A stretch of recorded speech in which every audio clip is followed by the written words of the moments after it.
ఈ ఉదయమున నీవు ఎవ్వరినీ కలుసుకొనక ముందు ప్రభువును కలుసుకో.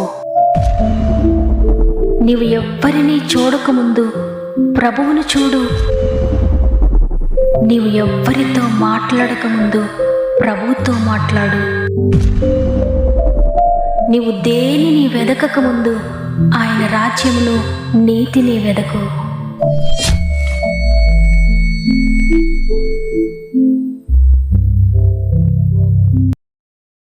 Praise the lord.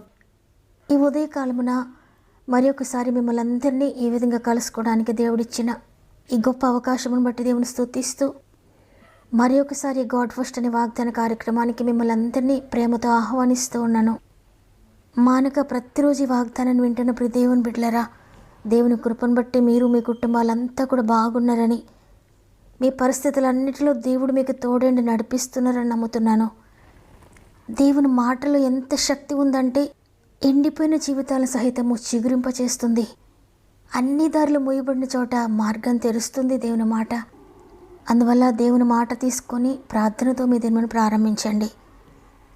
మీకు ఇంకా ఏ ప్రేయర్ రిక్వెస్ట్ ఉన్నా తప్పకుండా నాతో పంచుకోండి కామెంట్ రూపంలో. మీ యొక్క ప్రేయర్ రిక్వెస్ట్ అన్ని చదువుతున్నాను, మీ అందరి కొరకు ప్రార్థిస్తున్నాం. మీరు దేనిని గురించి భయపడుతున్నారో, ఏ విషయాలు మిమ్మల్ని కృంగదీస్తున్నాయో, ఎక్కడ మీరు ఏడుస్తున్నారో ఆ స్థితి నుండి దేవుడు మిమ్మల్ని లేవనెత్తబోతున్నాడు. ధైర్యం తెచ్చుకోండి. సమస్త మహిమ ఘనత ప్రభావములు దేవునికే చెల్లునుగాక. ఈరోజు దేవుడు మనతో మాట్లాడుతున్న మాట మార్కు సువార్త 4వ అధ్యాయము 40వ వచనము. మీరెందుకు భయపడుతున్నారో? ఆమెన్. ఈరోజు మాటలు వింటున్న ప్రియ సహోదరి, ప్రియ సహోదరుడా, ప్రభువు ఈరోజు మీకు ఒక ప్రశ్న వేస్తూ ఉన్నారు. మీరెందుకు భయపడుతున్నారో? నేనున్నాను కదా, మీరు ఇంకా నన్ను నమ్మలేదా అని. యేసు ప్రభువారు తన శిష్యులు కలిసి దోణిపై వెళ్తున్నప్పుడు భయంకరమైన తుఫాను వచ్చింది. అలల దోణిని కొడుతూ ఉన్నాయి. యేసు ప్రభువారు అమరమును తలవాల్చుకొని ఉండగా శిష్యులందరూ కూడా ఎంతో భయపడిపోతున్నారు. బోధకుడా, మేము నశించిపోతున్నామని అరుస్తూ ఉన్నారు. మేము నశించిపోతుంటే నీకు చింత లేదా అని ఎంతగానో భయపడిపోతూ ప్రభుతో మాట్లాడుతున్నారు. అప్పుడు ఆయన లేచి గాలిని గద్దించి నిశ్శబ్దమే ఊరుకుండమని సముద్రంతో చెప్పారు. వెంటనే గాలి అణిగి మిక్కిలి నిమ్మళమైపోయిందంట. అప్పుడు ప్రభు ఆయన శిష్యులతో అంటూ ఉన్నారు, మీరెందుకు భయపడుతున్నారు? నేను మీతో ఉన్నప్పటికీ కూడా మీరు భయపడుతున్నారా? అయితే మీరు ఇంకా నన్ను నమ్మలేక ఉన్నారా అని ఎంతో బాధతో అడుగుతున్నారు ఆ మాటను. అప్పుడు వారందరూ కూడా ఆయనకి ఎంతగానో భయపడి, ఈయన ఎవరో, గాలియు సముద్రమును ఈయనకు లోబడుచున్నవని వారు ఆశ్చర్యపడిపోయారంట. ఈరోజు అదే ప్రశ్నను ప్రభు నీకు నాకు కూడా వేస్తున్నారు. ఎందుకంటే ప్రభు ఉన్నారని తెలుసు, ఆయన గొప్పవాడని తెలుసు. ఇంతవరకు అనేక అద్భుతాలు మన జీవితంలో చూచాము, అనేక సార్లు ఆయన స్పర్శించాము, ఆయన కార్యాలు విన్నాము, ఆయన కార్యాలు చూచాము. ఎంతోమంది జీవితాలు ఆయన కార్యాలు చేయడం కూడా మనం చూచాం మన కళ్ళారా. బైబిల్ గ్రంథంలో చదువుకుంటున్నాం ఆయన సర్వశక్తి కలిగిన వాడని, శూన్యంలో సృష్టిని చేసిన గొప్ప దేవుడని కూడా చదువుకుంటున్నాం. అయినప్పటికీ కూడా మన జీవితం అనే నావ వెళుతూ ఉన్నప్పుడు గాలి కొట్టగానే, తుఫాను రాగానే, అలలు కొట్టగానే ఎంతో భయపడిపోతూ, తండ్రి నువ్వు నన్ను చూడడం లేదా? నేను ఇంత శ్రమ గుండా వెళ్తున్నాను కదా, ఎందుకు నువ్వు నన్ను పట్టించుకోవడం లేదు? నేను చనిపోతున్నాను, నా పని అయిపోయింది, నేను మరణిస్తున్నానని ఎంతగానో అరుస్తూ, భయపడుతూ, కేకలు వేస్తూ, పైకి కేకలు వేయకపోయినా అంతరంగంలో ఘోషిస్తూ, నన్ను చూడడం లేదా అయ్యా? నీవు ఉన్నావు అనుకోవాలా? నువ్వు లేవని అనుకోవాలా? నువ్వు నిజంగా ఉన్నావా అన్నట్లుగా ఎన్నోసార్లు ఒకవేళ మీరు భయపడుతూ ప్రశ్నిస్తూ ఉన్నారేమో. అయితే మీరు పడుతున్న భయాన్ని చూచి, మీరు పడుతున్న కలవరాన్ని చూచి, సమస్య కొరకు మీరు ఏడుస్తూ ఉంటే మీ ఏడ్పుని చూచి, భయపడుతూ కేకలు వేస్తూ ఉంటే మీ కేకలను చూచి ప్రభు ఎంతగానో నొచ్చుకుంటున్నారు. ఇంకా మీరు నన్ను నమ్మలేకుండా ఉన్నారా? నేనున్నాను కదా, భయపడుతున్నారు ఎందుకు అని ఈరోజు నిన్ను కూడా దేవుడు సూటిగా ప్రశ్నిస్తూ ఉన్నాడు. ఈరోజు నిన్ను ఏది భయపెడుతుందో భయపడొద్దు. నేను సమస్తాన్ని సమకూరుస్తాను, నేను నిన్ను నడిపిస్తాను అని ప్రభు ఈరోజు నీతో మాట్లాడుతూ ఉన్నారు. మనం అనేక సార్లు విన్నాం ఈ విషయాన్ని, మన అందరికీ తెలిసిన విషయమే. బైబిల్ గ్రంథంలో 365 సార్లు, అంటే రోజుకొకసారి ఆయన భయపడొద్దని చెప్తున్నారు మనతో. ఎందుకంటే ప్రతిరోజు భయపడతామని ఆయనకు తెలుసు. అందుకే రోజుకొక్కసారి ప్రతిరోజు నీకు చెప్తున్నారు, భయపడొద్దు. ఇంకా ఎందుకు భయపడుతున్నావు? ఇంకా భయపడుతూనే ఉన్నావా? ఈ చిన్న విషయానికి కూడా భయపడుతున్నావా? ఇంతకంటే అద్భుతాలను జీవితంలో నేను చేశాను కదా, ఇంకా ఎందుకు భయపడుతున్నావని ప్రభు ప్రతిరోజు తన వాక్కు ద్వారా భయపడొద్దని చెప్తూనే ఉన్నారు. చూడండి, యెహోషువ కూడా అన్ని లక్షల మందిని నడిపించడానికి భయపడుతూ ఉన్నాడు. మోషే లాంటి జ్ఞానం నాకు లేదు, మోషేలా నేను నడిపించలేను, మోషేకున్న శక్తి సామర్థ్యతలు నాకు లేవు, ఇంతమందిని నడిపించడానికి నాకు శక్తి లేదు, యోగ్యత లేదయ్యా అని భయపడుతూ ఉన్నప్పుడు ప్రతి సందర్భంలో కూడా ప్రభు యెహోషువతో చెప్తున్నారు, భయపడొద్దు అని.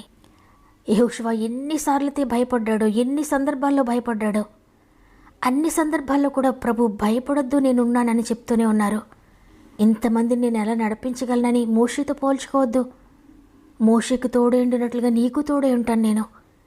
నువ్వు కాదు నడిపించేది, నేను నీకు తోడేండి, నేను నడిపిస్తాను. కాబట్టి భయపడొద్దని చెప్పారు. యోర్దాన్ ఎదురైనప్పుడు నీవు యోర్దాన్లో అడుగుపెట్టు, నీవు అడుగు పెట్టగానే పాయలు చేస్తాను, భయపడొద్దని చెప్పారు.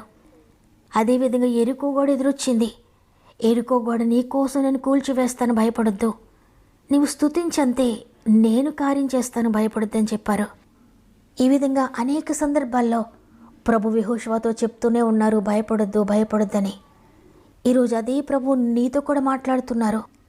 నువ్వు ఎన్ని సందర్భాల్లో భయపడుతున్నావో, ఏ పరిస్థితుల గురించి భయపడుతున్నావో, ఎక్కడెక్కడ భయపడుతున్నావో, ప్రతి విషయంలో కూడా నేనున్నాను కదా, భయపడొద్దని ప్రభు చెప్తున్నారు. ఈరోజు నీ జీవితంలో ఒకవేళ నష్టం మీద నష్టం ఎదురవుతుందా, రోగం మీద రోగం ఎదురవుతుందా, రిపోర్ట్స్ నేను భయపెట్టేవిగా వచ్చాయా, రిపోర్ట్స్ ఎలా వస్తాయో ఏంటో అని భయపడుతున్నావా, నీ బిడ్డల మాట వినడం లేదని భయపడుతున్నారా, ఆర్థిక బంధకాలను భయపడుతున్నారా, నీ కుటుంబం అంతా విచ్ఛిన్నమైపోయిందని భయపడుతున్నారా, అన్ని విషయాలు నష్టపోతూ నా పరిస్థితి ఏంటో నాకే అర్థం కావడం లేదన్నట్లుగా నువ్వు భయపడుతున్నావా? నీ ఎదుట ఉన్న శ్రమను చూచి భయపడి పారిపోవద్దు. నీ ఎదుట ఉన్న శత్రువు నుండి భయపడి పారిపోవద్దు. శత్రువుని ఎదుట ఉన్నా, శత్రువు నిన్ను భయపెడుతూ ఉన్నా, నీ శ్రమ నిన్ను భయపెడుతూ నీ ఎదుట ఉన్నా, దేవుని పట్టుకొని నిలువబడు. యుద్ధం నేను కాదు చేసేది, యుద్ధం యెహోవాదే అని నీ శత్రువు ఎదుట ధైర్యంగా నిలువబడు. నీ మొక్కలో హావభావాలు కూడా నీ శత్రువుకు తెలియనివ్వద్దు. నీ శ్రమ ఎదుట, నీ శత్రువు ఎదుట నువ్వు నవ్వుతూ ఉండు, దేవుని స్తుతిస్తూ ఉండు. నిన్ను చూసిన నీ శత్రువుకి నువ్వు భయపడుతున్నట్లు తెలియనివ్వద్దు. ధైర్యంగా నిలువబడు, ఎందుకంటే నీ పక్షంగా ప్రభువు ఉన్నాడు. ఆయన నీకు తోడుగా ఉండగా నువ్వు జయించలేనిది ఏది ఉండదు. ఆయనే నిన్ను జయింపచేస్తాడు. బాలుడైన దావీదు గొల్యాతు ఎదుట ఎందుకంత ధైర్యంగా నిలువబడ్డాడంటే, నువ్వు కత్తి తీసుకొని వచ్చావు, ఈట తీసుకొని వచ్చావు, నువ్వు కవచం ధరించి వచ్చావు, నీవు ఆయుధాలన్నీ పట్టుకొని వచ్చావు నన్ను చంపడానికి. కానీ నేనైతే నా దేవుని పేరట వస్తున్నాను, నా దేవుని సహాయం తీసుకొని వస్తున్నాను, నా ప్రభువే నా పక్షంగా నీతో యుద్ధం చేస్తున్నారని కొండలో ఉన్న గొల్యాతు ఎదుట ధైర్యంగా నిలబడ్డాడు. అతని ధైర్యము, అతని విశ్వాసము అతనికి విజయాన్నిచ్చింది. శత్రువు ఎదుట భయపడుతూ నిలబడలేదు దావీదు. శత్రువు ఎదుట తన హావభావాల్లో కూడా భయాన్ని కనపరచలేదు, తన ముఖ కవళికలలో కూడా భయాన్ని కనపరచలేదు, తన కళ్ళల్లో కూడా భయాన్ని కనపరచలేదు. ధైర్యంగా చూస్తూ నవ్వుతూ శత్రువు ఎదుట నిలువబడ్డాడు. ఇంత ధైర్యంగా ఎలా వస్తున్నావు నువ్వు? నిన్ను చూస్తే చిన్న పిల్లవాడవి, ఏ ఆయుధం పట్టుకోకుండా ఇంత ధైర్యంగా నాపైకి ఎలా వస్తున్నావని గొల్యాతు ఆశ్చర్యపోయాడు. అంత ధైర్యంగా ప్రభువుని బట్టి నిలవబడ్డాడు. ప్రియ దేవుని బిడ్డలారా, ఈరోజు నీవు కూడా శ్రమను చూచి భయపడొద్దు, పారిపోవద్దు, నీ తలదించుకోవద్దు, నీ కళ్ళల్లో కూడా భయపడొద్దు. నీ శ్రమ ఎదుట, నీ శత్రువు ఎదుట నువ్వు నిలబడినప్పుడు నవ్వుతూ నిలువబడు. ఆ నవ్వును చూచి సాతాను పారిపోతాడు. ఇక నేను ఉండలేనని రోగం పారిపోతుంది, ఇక నేనేమీ చెయ్యలేనని నీ ఆర్థిక బంధకాలు పారిపోతాయి.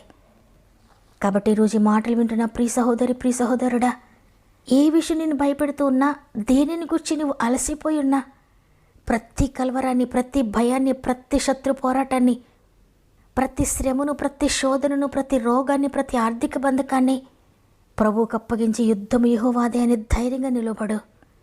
ప్రభు నీ పక్షంగా యుద్ధం చేయబోతున్నారు. అందువల్ల మీ ప్రాణంతో చెప్పండి, నా ప్రాణమా నీవెందుకు భయపడుతున్నావు? దేవుని బట్టి ధైర్యం తెచ్చుకొని చెప్పండి.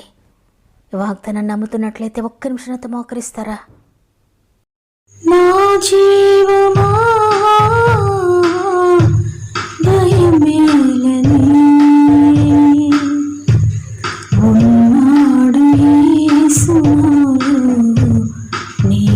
విడువని. దిగులేల నా ప్రాణమా సంతసించుమా, దిగులేల నా ప్రాణమా సంతసించుమా. బలవంతుడు నా దేవుడు,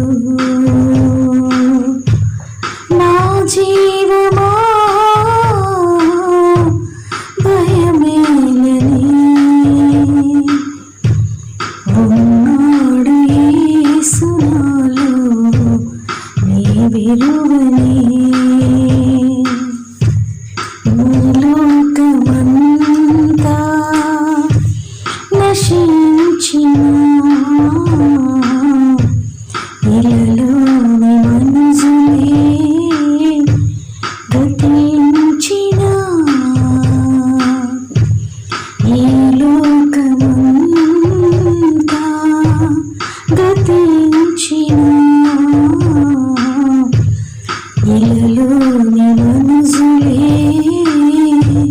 నశించిన. కొండలి కూలినా తుఫాను రేగినా, కొండలి కూలినా తుఫాను రేగినా, విడనాడడు ఎడబాయడు. నా జీవమా భయమేలని. ఉన్నాడు యేసు నాలో నీ విలువని. ప్రేమగల తండ్రి, నీకు వందనాలు. నీ ఉచిత కృపను బట్టి మరొక దినాన్ని మాకు అనుగ్రహించి ఈరోజు కూడా నిన్నున్నాను కదా భయపడొద్దని సెలవిచ్చారు. మీరు కొండంత దేవుడిగా మాకు తోడుగా ఉండగా ఈ లోకంలో ఉన్న చిన్న చిన్న విషయాలకు మేము ఇక భయపడమయ్యా. చిన్న చిన్న సాతాను బెదిరింపులకు మేము భయపడమయ్యా. ఈరోజు ప్రశ్నిస్తూ ఉన్నారు, ఎందుకు భయపడుతున్నారో, మీరు ఇంకా నన్ను నమ్మలేదా అని. అవును తండ్రి, మేము నమ్మినట్లయితే మీకు భయపడమయ్యా. మిమ్మల్ని ఇంకా పూర్తిగా నమ్మలేదు, అర్థం చేసుకోలేదు కాబట్టి ఇంకా భయపడుతూ ఉన్నాం తండ్రి.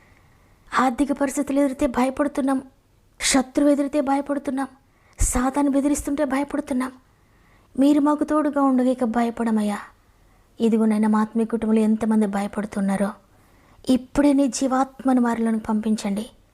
ఇప్పుడే ధైర్యం కలిగించే ఆత్మను వారిలోనికి పంపించండి. ఇప్పుడే నీ శక్తితో నింపండి, నీ ధైర్యంతో నింపండి. ఇప్పుడే నీ జీవము వారిలో ప్రవహించునుగాక, ఇప్పుడే నీ శక్తి వారిలో ప్రవహించునుగాక. మరి ముఖ్యంగా తండ్రి, 10th ఎగ్జామ్స్ రాసిన బిడ్డలందరినీ నీ చేతులు పెడుతున్నాను అయ్యా. ప్రతి బిడ్డను నీ శక్తితో నింపండి, నీ జ్ఞానంతో నింపండి, జ్ఞాపక శక్తితో నింపండి. ఎగ్జామ్స్ అన్ని రోజులు కూడా మీరు తోడయండి, నీ దోతులను తోడుగా ఉంచి చేయి పట్టుకొని నడిపించండి అయ్యా. అదేవిధంగా ఎంతోమంది బిడ్డలు వారి సమస్యలు తెలియజేస్తున్నారు. ప్రతి ఒక్కొక్కరి జీవితంలోని ప్రతి సమస్య యేసు నామములో అణచివేయబడునుగాక. ప్రతి సమస్య నుండి యేసు నామములో విడుదల పొందుకొందురుగాక. వారిని భయపెడుతున్న, బాధ పెడుతున్న ప్రతి సమస్య నుండి మీరు విడిపించారని, ఈ దినం ప్రారంభిస్తూ ఉండగా రోజంతా మా ఆత్మీయ కుటుంబం అంతటికీ తోడండి నడిపిస్తారని యేసయ్య పరిశుద్ధమైన నామములో అడిగి వేడుకొంచున్నాను తండ్రి, ఆమెన్. మీరు ఇంకా భయపడుతూ ఉన్నారా ప్రియ దేవుని బిడ్డలారా? నేను నీకు తోడుగా ఉన్నాను, భయపడొద్దని ప్రభు వాగ్దానం చేస్తున్నారు. మీకు అనుకూలమైతే వాగ్దానాన్ని లైక్ చేయండి, తెలిసిన వారందరికీ షేర్ చేయండి. దేవుని చిత్తమైతే తిరిగి రేపు అందరం కలిసి ఆయనను స్తుతిందాం. అంతవరకు ప్రభు మీకు, మీ కుటుంబాలకు తోడేండి నడిపించునుగాక. God bless you.